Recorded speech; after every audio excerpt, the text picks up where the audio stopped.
Sino ba ang may kagagawan ng lindol? Yan ang isi-share ko sa inyo na hindi nyo to alam. Maraming mga tao na hindi nakakaalam kung sino ang salarin, sino ang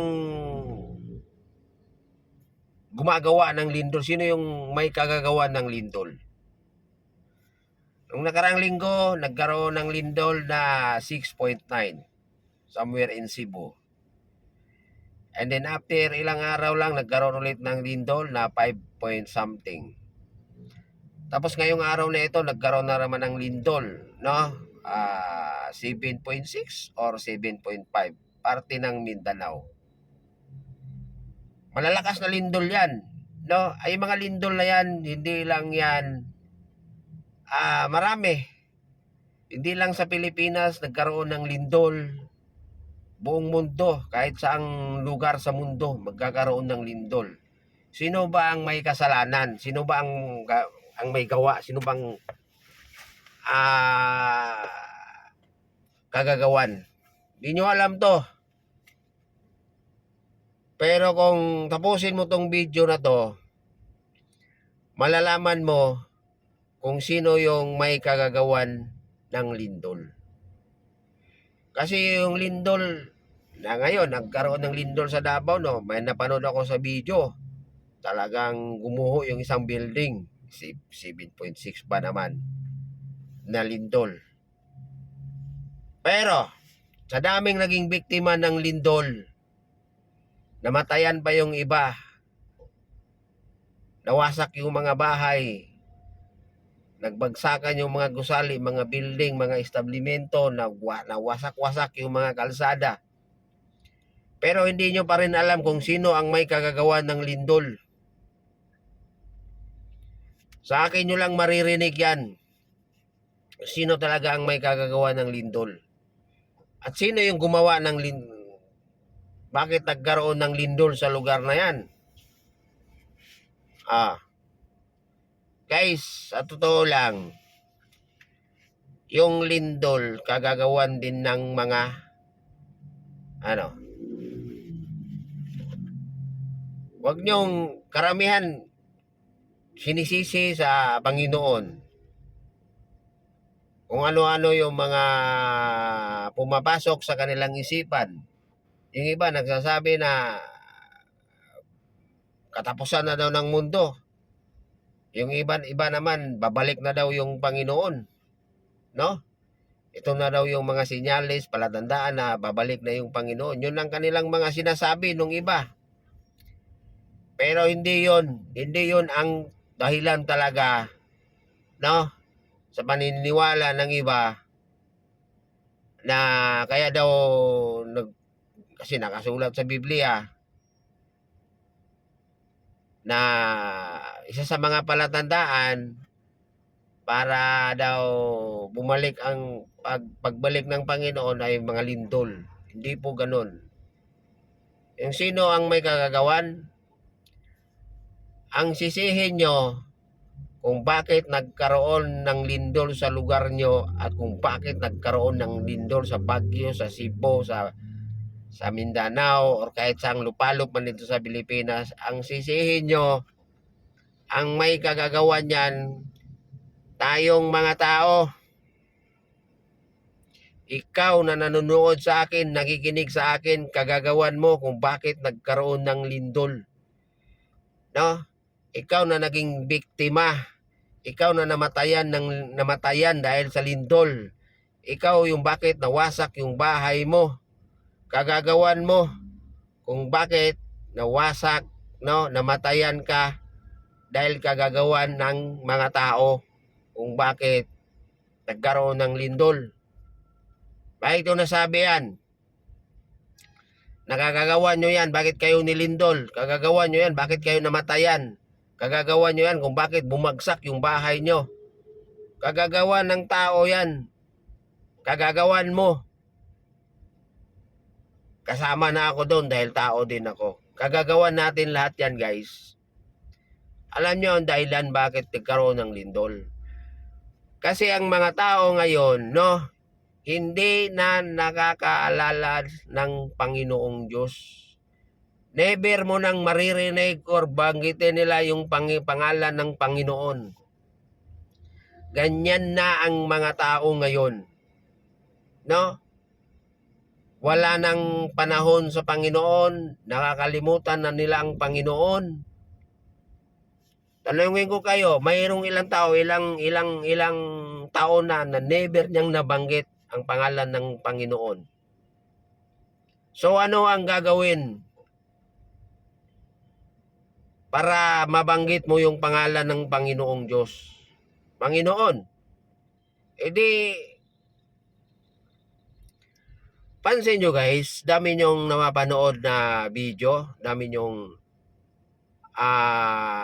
video na nangyayari sa lindol. Hindi lang sa Cebu, hindi lang sa Mindanao, hindi lang sa Baguio, or kahit saang lugar sa buong mundo. Kapansin nyo guys, pag nagkaroon ng lindol, saka lang makaalala ang mga tao ng Panginoon. Sabi lang, Diyos ko, ganun lang, saka lang. Pero nung walang mga lindol, hindi lilindulin, hindi makakaalala ang tao ng Panginoon. Kaya sa madaling salita guys, kasalanan natin, kasalanan ng mga tao, bakit tayo nililindol? Huwag niyong isisi kung kahit sinong Poncio Pilato. Sisihin nyo ang sarili nyo.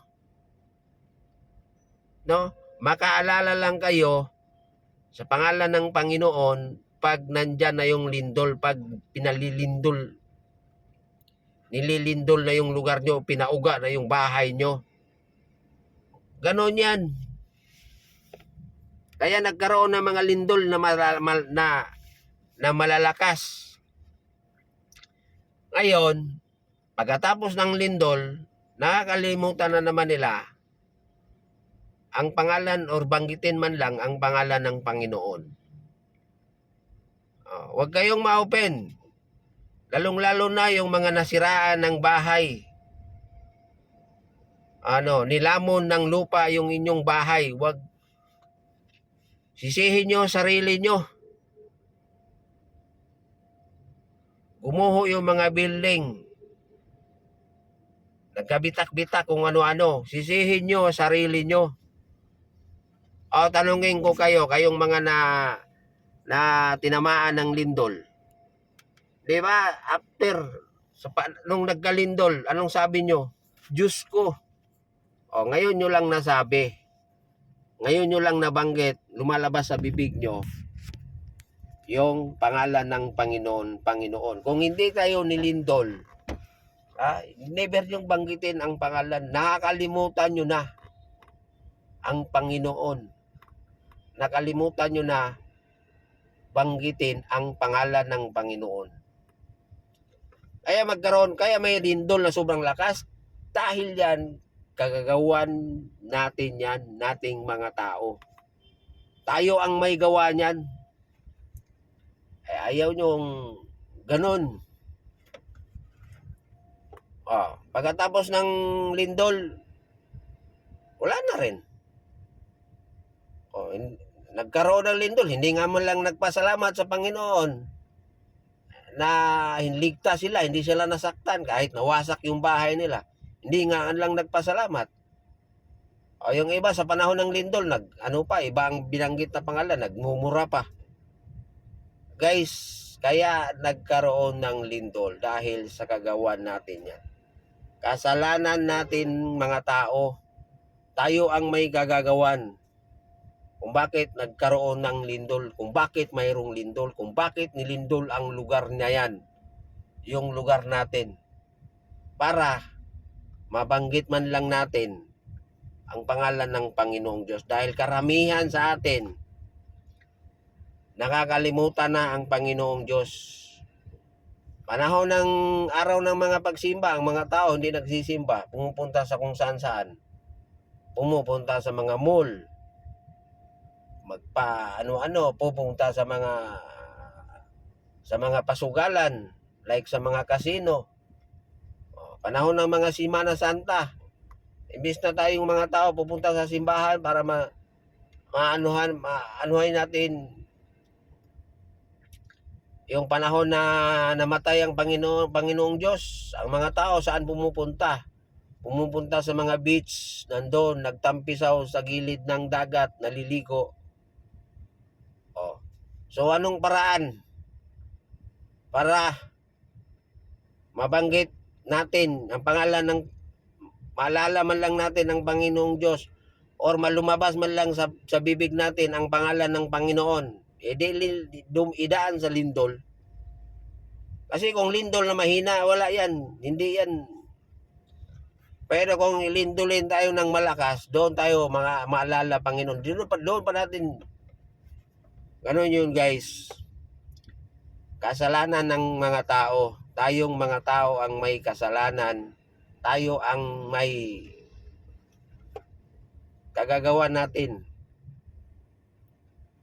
No? Kung bakit magkaroon ng lindol sa lugar natin na malakas. Yung ibang mga tao, wala. Puro walang iniisip kundi mangurap. Magnakaw ng pera na hindi sa kanila. Ganun yun, guys, no? Kasalanan ng mga tao. Kung ikaw isa ka sa namatayan, isa ka sa nawasak yung bahay mo, tumaob yung bahay mo, natabunan ng lupa ang bahay mo, wala kang dapat sisihin kundi sarili mo rin. No? Dahil yung lindol, nagagawan ng tao. Yan yung totoo.